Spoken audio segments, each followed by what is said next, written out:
Good evening, everyone. I would like to welcome all of you to the first of our monthly Graduate School of Business webinar series. We will be recording this webinar, so you will be able to view it from our YouTube page afterwards, and you could share it with your friends and colleagues. My name is Başak Yalman, and I'm responsible for all the degree granting programs at the Graduate School of Business. We have an MBA and an Executive MBA program, as well as a Master of Science in International Business and Finance. I can think of no one better than İlker Köksal, our MBA class of 2015 alumnus, to be the kickoff speaker for these series. İlker graduated from Bilkent University Computer Engineering Department. And actually, when he joined our MBA program, he already had one success story under his belt. He had already started a company called Referbase and sold it to Kariyer.net, which rebranded his startup as Yetenekli. So in this regard, he had a different profile than many of our MBA students. And soon after completing his MBA degree, he moved to San Francisco and quickly became a success and was named in Forbes 30 Under 30 in the year 2018 with his company, Botanalytics. And this is a conversational analytics tool focused on conversations with chatbots and humans. I'm sure he will tell more about it to us. And İlker is very active in the startup ecosystem in San Francisco, and he's a regular speaker at conferences and mentors and invests in early stage startups. And he also has a book coming up called Founders FAQ, and we would like to talk about his book and his experiences. Please, if you have questions, feel free to write them in the questions in the chart below, and we will get to your questions at the end of our conversation. So İlker, thank you for joining us today. Let's start with your story. Can you tell us a little bit about your own journey as an entrepreneur, as a founder, and what are the key areas, in your opinion, that anyone with a startup idea should focus on? Thank you, Başak, and thank you for accepting me for the session. I can just start from like 10 years ago because I've started my first startup while I was studying at Bilkent University, and as you said, it's sold to Kariyer.net. And but most of my learnings actually came through with my last 5 years in San Francisco. Mostly. As you said, I'm a computer science background, and for the business side, I don't have any kind of experience. And maybe we'll come to that point. That's why I do the MBA at Koç. And at my first startup, we were just 3 people, and we just started at university. And it was just a skill search engine, and you can find any kind of skilled people around you, most of the IT skilled people. And we just give a ground up, and after we graduated from Bilkent, the Kariyer just acquired the company. And then I came to Istanbul, and while we are merging like the product inside the Kariyer structure, I just joined the Koç MBA, and then my journey starts after 2 years at San Francisco. Basically, it's kind of brief. So why did you want to do an MBA? I mean, you already had a company going on and you had your specific goals. Why did you want to do an MBA? And in what ways did the MBA add to your success? Yeah, at my first startup, I really just once started in San Francisco because it's the hub. You need to start your startup in SF if you dream big. So as a computer science background, I was getting a lot of management classes, communication classes at Bilkent, but I need to be more like solid while starting a startup in San Francisco. That's why I took an MBA, and most of the classes, like strategy classes, M&A classes, finance classes, it helped a lot to me in my journey because at my last startup, we have raised like 1.5 million. And while we are dealing VCs, I have talked like more than 200 VCs and a lot of term sheets, a lot of balance sheets. Like you need to handle all those business stuff. And yes, I have a computer science background. I have math skills. It's true, but you have business skills as well. So the MBA helped a lot in that process. Yeah. Wonderful.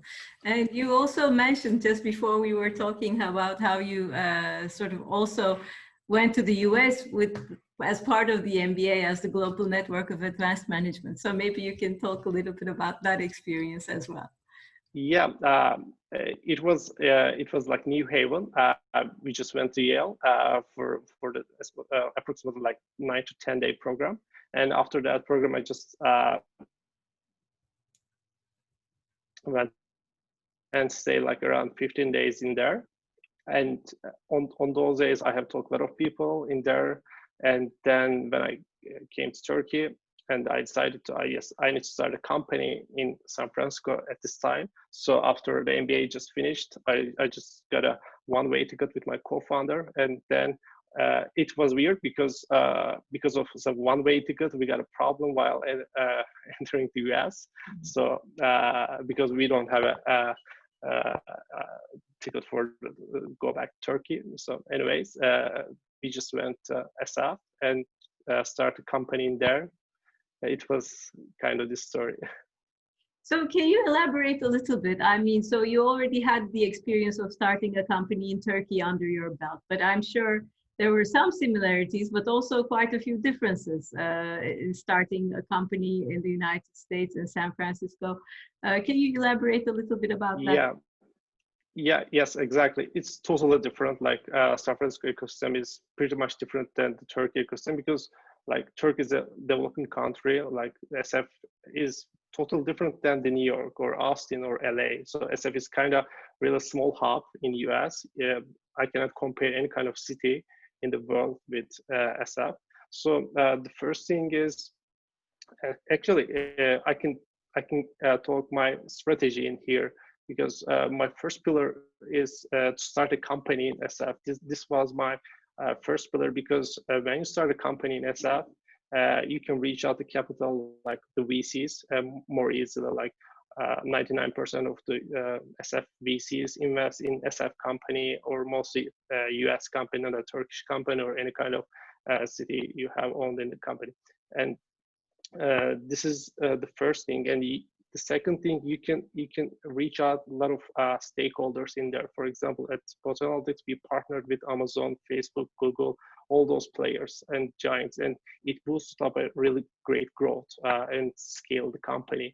And you can easily reach out those people, because in the city there are around like 50 events in every day, and those events are like data science events, like any kind of events you can find. And for those events, most of the people in those giants and give a talk on those meetups, and you can pretty much easily just grab a coffee with those people and talk with them and showcase your product and your solution, and you can easily be partnered with those giants. So this is the second thing that I really want to do in SF. And the third thing is, while we have roots in Europe, so you have a competitive advantage. While we had a lot of competitors in SF, but they're pure based in SF. And after a while, we have set up a second office in Istanbul, and we can distribute our efforts to Europe as well, but they cannot. So this is the third thing. I just set up in the company at the first place in SF, because we have roots in Europe, so we can distribute our product with many efforts in here. So it's a really competitive advantage for us. So that's why I started in there. And the advantages is also like the city is pretty much like arranged to work in here. Like at 9 p.m., 9:30 p.m., all the restaurants are getting closed. It's not like Istanbul, it's not like New York. So everyone is working, everyone just getting their ideas to start a company. Like it's this kind of hub. So you cannot be disrupted like any kind of like maybe Trump, after Trump's, it might be a bit change, but you always think about startups, talk about raising money, talk about scaling companies, all those things. You don't talk any kind of thing. The city is arranged in that accordance. Okay. So you wanted to be start as a smaller fish in the big pond, basically. So you wanted to be in the center of Yeah. startup world, and you wanted to do it in San Francisco. However, you make it sound very easy, like, oh, you go to these talks and meet with these people. I'm sure you also had, you know, some failed attempts and I mean, perhaps some rejections. Can you talk a little bit about that, and then maybe tie that to how you think, how should be the characteristics of founders, of people who are starting their own business? Uh, I made my book in the chapter founder values between the startup match. So as a founder, your values and your assets should match the startup like startup needs. And when I first went to SF, yes, I didn't know anyone in the city, and the first thing you need to know some people, and you have some kind of product, but you're iterating your product. It's not just a ready product. We are already building the product, and we are always iterating the product, and you need to know a lot of people. And in that part, as a founder, you need to look at your assets. So on my times, I'm a tennis player, so I'm really good at tennis. So I just joined a tennis club, and it's just one example. And the tennis club has an analytics platform, and you can search the people in there and their scores. And I merged with it the LinkedIn, and I just merge the people that we can scale some part of the product we can sell to the product in which companies for those people. And then I start to play with those people tennis. And if you're a good tennis player, then they'll like to play more with you. So I just use one of my assets, just turn it to a business asset. So this is just one example. Like another example is we listed some other people's and merged with them the Meetup API. And we already know which people are attending which meetup, so we can get a close connection with those people, meet them. So it's another way. So there are like hundreds of those kind of ways.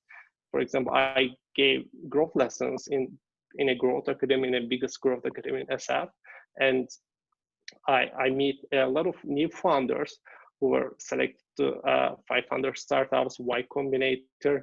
And after 1 or 2 years, they scale their companies. And after some time, I can get introductions for their VCs. So with those kind of efforts, you're building your network from scratch. So, but it takes the time, and there's a big effort in here. So while my 6 or 7 months, I just got an offer from Google. They just say, hey, do you want to work with us? And after 2 minutes, I just rejected it because we have a dream and we are running away. And I just showed my co-founder, yes, we are dedicated on this road. So this kind of mentality you need to have. And if you have this kind of mentality, you can run the way, you can find solutions, and your founder assets should fit the startup needs. And otherwise, you cannot be successful. Yeah. So from what I understand, you're not just okay with something that many people would want, actually a job at Google, but you were really intent on founding your own company and said, this is a dream and I'm going to work hard on it, and work actually restlessly on it, and also use your many skills. And you know, tennis is a great way to meet people, and you made use of that and really try to meet people from other ways, and then slowly build relationships and use that to power up your company. Exactly. So in this process, did you find some people who were like mentors to you? I mean, do you really make use of the mentorship process, and are there any good ways to look for a mentor? Yes, this is one of the tricks of San Francisco. You can find really great mentors and advisors in there. And also it's kind of hard as well if you really find a really good mentor or advisor. We have several advisors. One of them was Sean. Sean was the founder of a mobile analytics company like 6-7 years ago. He just sold it to Yahoo like $300 or $400 million. So I just list those kind of people because we were in the field of data analytics. And in the data analytics, I just list the founders who had previous successful exited companies and giving angel investments and advisory, those kind of things. And I'm just trying to reach out to them with warm introductions and those kind of stuff. And Sean was one of them as a great mentor and great advisor. We have with him while getting VC introductions, while we're scaling the product on the backside, because the scaling billions of messages, billions of data is pretty hard. So he has a vast experience scaling the big data as well. So these kind of mentors you can easily find, but the difference between Turkey and in there, Shamba said in our first meeting, hey, Ilker, I can just give just half an hour every month. If that's okay for you, then we are okay. And we give a company stock to him for half an hour for every month. And then we work with him in that regard. So in Turkey, it's totally different. So most of the people like right now listening, they can understand me clearly. So we got a lot of mentors like that, and one of the mentors turned to an angel investor. Actually, in our first meeting, we got our first angel investment, and Erbil he turned also our angel investor and pure advisor. Yeah. Okay. And I mean, I've read your blogs as well, and you always say that, the team of people that you work with are very important. So what would you be looking for in your co-founder or in your team? Can you talk a little bit about that? Yeah, you need to really find really good co-founders, because it's like marriage. I think it's harder than a marriage, because to divorce it's pretty easy in real life, but in business life to divorce is like it's a bit hard than the normal life. So when you have like couple co-founder, 2-3 co-founders, you need to be really selective. How to be selective? Like you need to, at the first place, you need to know your core assets of yourself really clearly, and just put your startup needs in the list. And if you couldn't like compensate those lists just for your as a solo founder, then you need to find a co-founder. And the co-founder, selecting a co-founder should be really you need to be really analytic part, or you need to use your analytic part effectively. Because if you just say, yes, he's a right guy, he's a good guy, I know from him, like from previous, and he can handle it, he can learn fast. Yes, he can learn fast, but there need to be some core assets, because the startup is not a university. Yes, you are learning some kind of things, but you cannot learn your core assets at the startup. It's pure different thing. So and while hiring A+ people to your company, it's also same. You need to get people, yes, first really fast learners, but their core assets should match the startup needs, and they need to have a track record for their core assets. Otherwise, it's hard, and after some time, that makes you like grow very slowly. And when you grow slow, like startup is going to fail. So how do you attract these A+ people? It's really hard again, but if we were like just a pure SF company, if just a US citizen and not having rules in Turkey, so that might be a bit hard, because we set up a Turkish company subsidiary in Istanbul. So we hired engineers from Turkey, and also we hired product people, marketing people from Turkey, and we sent them to the SF, and they leave them and in SF, and like every 3 months, 6 months, they they both see the SF culture and Silicon Valley culture, and they come back to Turkey, and I was working with them with their own roadmaps, and I just put the botanical roadmap in here and their own roadmaps, and I'm just figuring out the correlations and the common points in there, and I just give some goals for their career paths. And this is our company goals, so you need to fulfill those goals and your goals as well. So we catch the A+ people in that kind of way.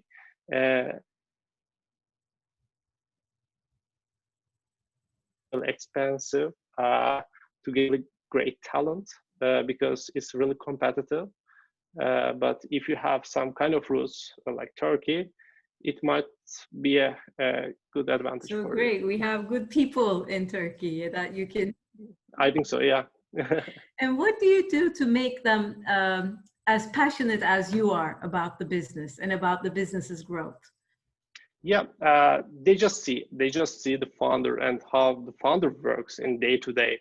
And most of the people who are joining their startups have a dream to start a company, and they learn a lot in the process from you, from team members, from the market, from while we are raising a round from VCs or while we are failing on those numbers. So they learn a lot, and that's the first reason they stay in the company, and this makes them to attach the startup goals to them, and this attach them to success in some areas of their field. And this I saw a lot of successful stories also. I can give an example from one of our events. Like we were pivoting our company to Botanology. It was like re-engagement tool, but then we just pivoted to the conversation analytics. In that day, we just met Aaron Bali. He's the founder of Udemy, and we just talk. Should we pivot or those kind of things? And he just said, you need to pivot in that time, in this day, otherwise it will be too late. And yes, after 2 months, a lot of competitors joined the market, and I met a lot of people in Udemy. Their founding team, some of their founding team members were become our angel investors, and I met them and I learned their culture as well. It was pretty much similar. Like Udemy has a big office in Turkey, Ankara, and they have similar roots, like having specific goals. They're attached with those goals, and they're going to SF in some part, and then they're coming back to Turkey. They are living this kind of thing, and they are living their culture in SF culture, and they're coming back to Turkey and feeding their colleagues in Turkey. And this makes a really good culture. So I'm just trying to copy paste this culture because it's a successful culture, and you cannot find those kind of cultures, startup cultures, because Udemy is a really successful company. There's not, in those times, there were not like such a company having a lot of people working in Turkey and having a lot of people working in San Francisco. So I just copy paste their structure. And does it always work? I mean, for example, you have founders, you have other people you're working with very closely. I'm sure there are disagreements sometimes that you don't always see eye to eye. And Yeah. how do you deal with those? Yeah, one of our culture pillars is transparency. So I really and I really put transparency in the first thing while our talks, while we are doing products, while we are coding, while we are marketing.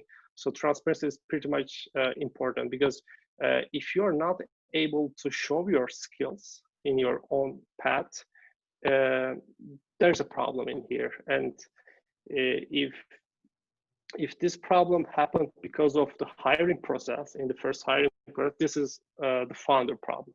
And if the hiring process is really problematic, so you need to lay off for those people. That's the true way.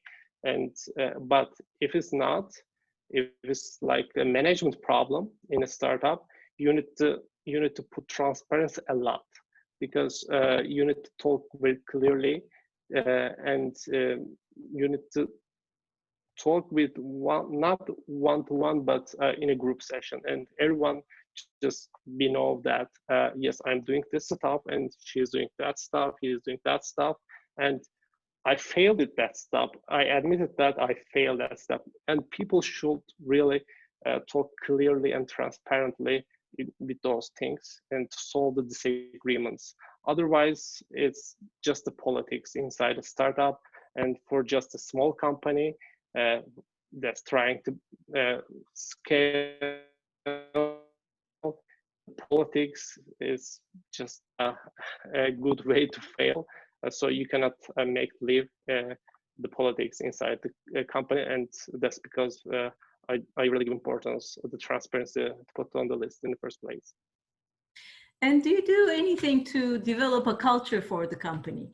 I mean, apart from, I know you are all working hard and everybody's working hard towards the same goal, but do you do anything else to improve the culture and make sure that people have loyalty to your company? Yeah, the first thing, we are, as all startups, I don't know in Turkey, but in SSF, you need to give stocks to your team members. And because they're running their ways with you, and with supporting you, with backing you in all good days and bad days. So you're giving your stocks to your team members. And this is the one thing while you're setting up your culture and all those big things. And the second thing, as I said, transparency is pretty much important. And the third thing is it's mostly happening in SF, but not Turkey.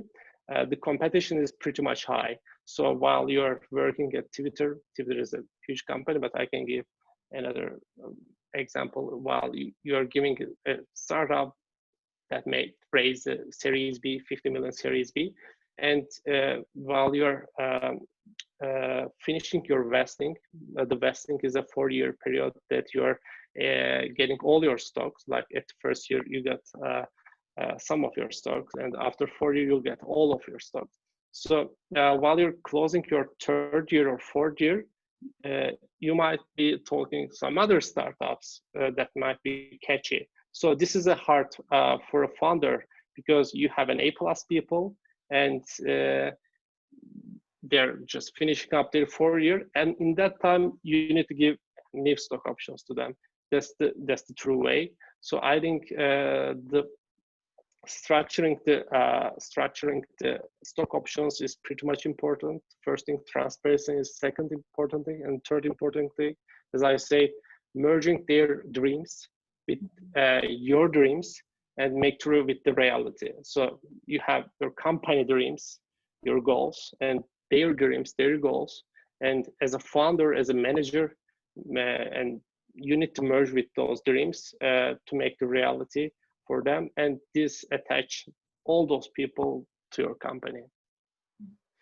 And you mentioned that many people work at startups want to start their own companies. And to me, it seems like also people who are who get this founder addiction. I mean, they have a rush. It's a success. You build on one success and you want to build more. It seems to me that nobody really stops with one company, but they go on and either invest or work hard in another company. So do you agree with that? And do you think that will be in your future as well? Yeah, I think for people who join the startup ecosystem, then set up a company twice, and after I think for twice, it's kind of addiction. You can more willing to start a new company or new, maybe not a company, but a thing. It can be a product, it can be any kind of thing. And because after you see the effects of your products with maybe a lot of companies, millions of people, thousands of people, and you will be helpful to those people, for those companies. The feeling of this is pretty good thing. And while when you feel those kind of feelings in your first startup experience, second startup experience, then you're more willing to try those kind of experience. And as as a team member, like you're working in a startup, and when you feel those kind of feelings in some way, then you need to feel that feelings more strongly while starting a company. I think the true nature of starting a company is to help people if you are a B2C company, help companies like if you're B2B, kind of these feelings to attach the aid of the world, I think. Mhm. And do you always have an exit strategy in mind? Is that the goal, to make a large exit? Actually, it's pretty. There are a lot of answers for that. For my book, I have an exit chapter as well. And in the exit chapter, I podcast with founders who made exits, who quit their startup, all those people. And everyone has a kind of different perspective. But the true thing is, the biggest exit strategy is be growing. When you grow, you can be exit. But in the first day, your strategy shouldn't be an exit strategy. Like you're starting your company, and in the first day and second day and every day, your goal is to be grow. Like and because startup is a high growth thing, and you need to show the growth. Otherwise, you cannot sell your company, you cannot sell your products, and at the end of the day, you fail. So I think the biggest exit strategy is to be growing. And this is pretty much important while you're getting talks in a kind of M&A process. So we got a similar process, M&A process as well at Holdings, and you need to be really stick with the growth. So you can be think about, yes, we are selling the company, they're just almost buying us, so we are all okay. So we can be okay while scaling the company on marketing efforts or development efforts. It shouldn't be like that. You need to be really hard on growing, and I think this is the best strategy for the exit. Well, can you give us some information about your company, Botalytics? How did you start? How did you go through the funding, and where are you right now? Yeah, actually, we started like 5 years ago, and our first strategy, like house of strategies, we need to start it in SF, as I talked earlier, like a lot of reasons, like all the partnership people, giants, Facebook, Google, Amazon, and those players are in our in our field, and this was our mode of entry to the market, and we became their partners. For example, in Alexa and Google Home, we were the main analytics partner of them. So it's kind of big thing, and you can get a growth in there. It's kind of organic growth. You don't have to sell it like all those companies, key stakeholders. So this is why at the first place we started at SF. And while I'm studying like at Coach, I gave a consultancy for Google for 7-8 months, and in there my consultancy was on most of the analytics part and the engagement part as well for the Google customers in Turkey. And that's why we early product of it is like re-engagement tool. And after some of the talks, we pivoted to the conversation analytics, because as I said, a lot of events isn't happening in SF, and we were on those days, we were attending hackathons, and on those hackathons, a lot of people like coding chatbots and scaling the chatbots, and it's pretty much hype. And we just saw the need, and some of our customers just turning their way to the conversational side, conversational UI, and we just pivot the company to the conversational analytics. And after those days, we just partner with those stakeholders, not just like giant players like Facebook, Google, but some like middle players as well to make the growth. And in those process, we got an investment from angel investors. And our first angel investment, it was kind of weird. We were just drunk and like if like those kind of stories, like in the beginning of 2000, like when the bubble hype was in SF, and we were just talking in a sushi bar, and we all drank. The investor all drank, and after some time, we don't remember. He just wrote a check for us, and it was kind of dream for us because it was our first angel investment. So it was pretty unique for us. And after that period, we got several angel investments in the area, and then we got a VC money. We total raised 1.5 million. And after second year, we set up a company in Istanbul as well, and we hired people in Turkey as well. And on that time period, we had selected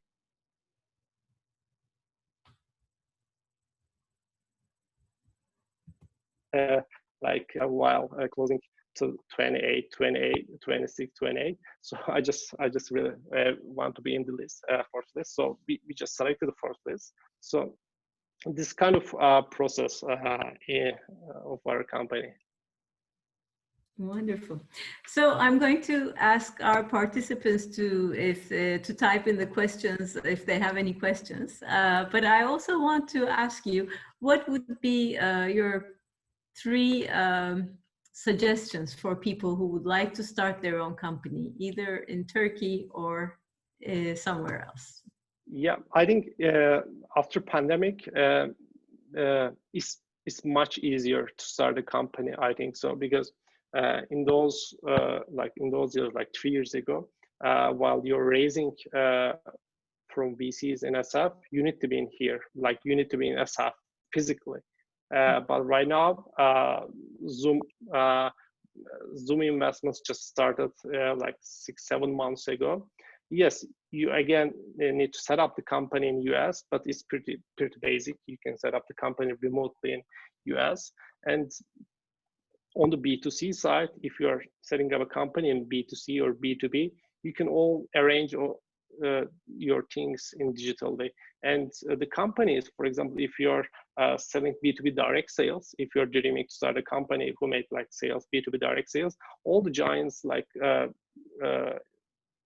turn their talks to the Zoom because they're not at offices. So it's pretty advantage for you, and you can easily grow at US. So if you're starting a company, to set it up at US, and while you are Turkey, you can easily get meetings from US and close your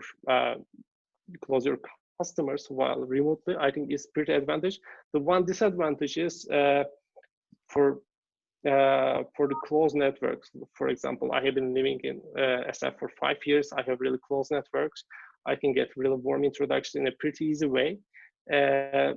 It's not just happening right now for people who are starting their company because they're not able to physically be in the US. So how can they get a close connection? It's pretty much like a disadvantage for them, I think. But for emerging countries like Turkey, it's, I think, the right time to start a company. It's pretty right time. Yeah, I think so. Yeah, so I think like you were mentioning earlier that you volunteered a lot. You went to a lot of, you gave talks and you volunteered to teach different things. And that's how you also made connections when you first moved to San Francisco. So perhaps doing those online virtually right now could be an option. But it is true, we are more and more at home and not traveling and not meeting people and networking.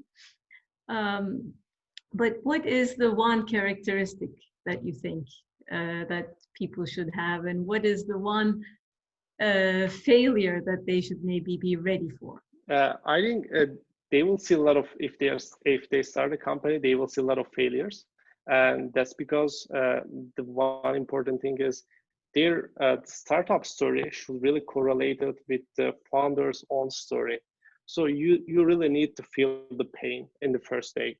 You, as we are starting, I gave consults for analytics, but I really know all the parts of this thing. So I really know all the metadata of the analytics and how it works, what's the problem of the customers. I really need it. So if you really fit your own personal story, like personal pain, to the startup problem because you're solving a big problem, because its market should be a big, and you need to run $1 billion company. Otherwise, you cannot sell it to the investors, you cannot sell it to your A+ people, you cannot sell it to your customers, and you couldn't build a product. And the first thing, the story of the startup should really match the founder own story. And if it's not matched, it's really hard. You can fail because you will fail a lot, and you need to stand up and just move forward. So otherwise, it will be a bit hard.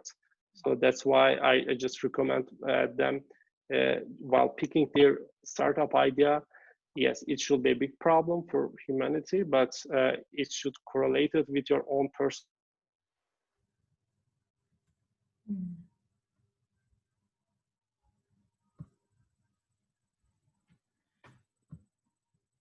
Yeah. So well, thank you for that. I think what I hear from you is that you really have to be resilient. And, you know, if you're not going to be okay with being told no and having doors shut to your face, then this is not the right space for you. But I think what I understand is that resilience is key.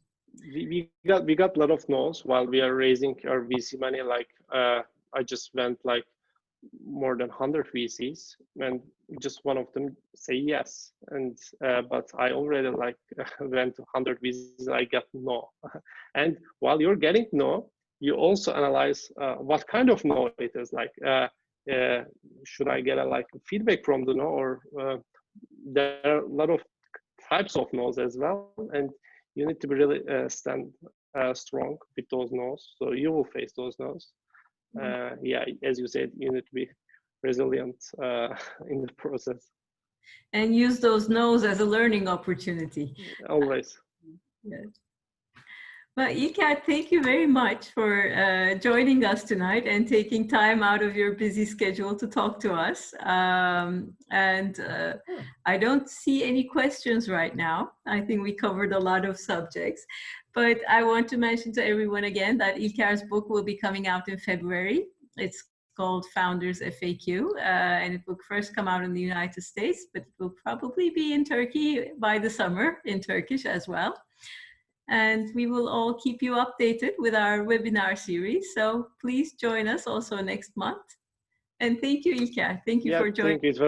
It was really nice to having with you and talk all those things. And if the people have any questions, they can easily reach out to me while sending email. Yeah, okay. Thank you. Thank you. Have a great evening. Bye-bye.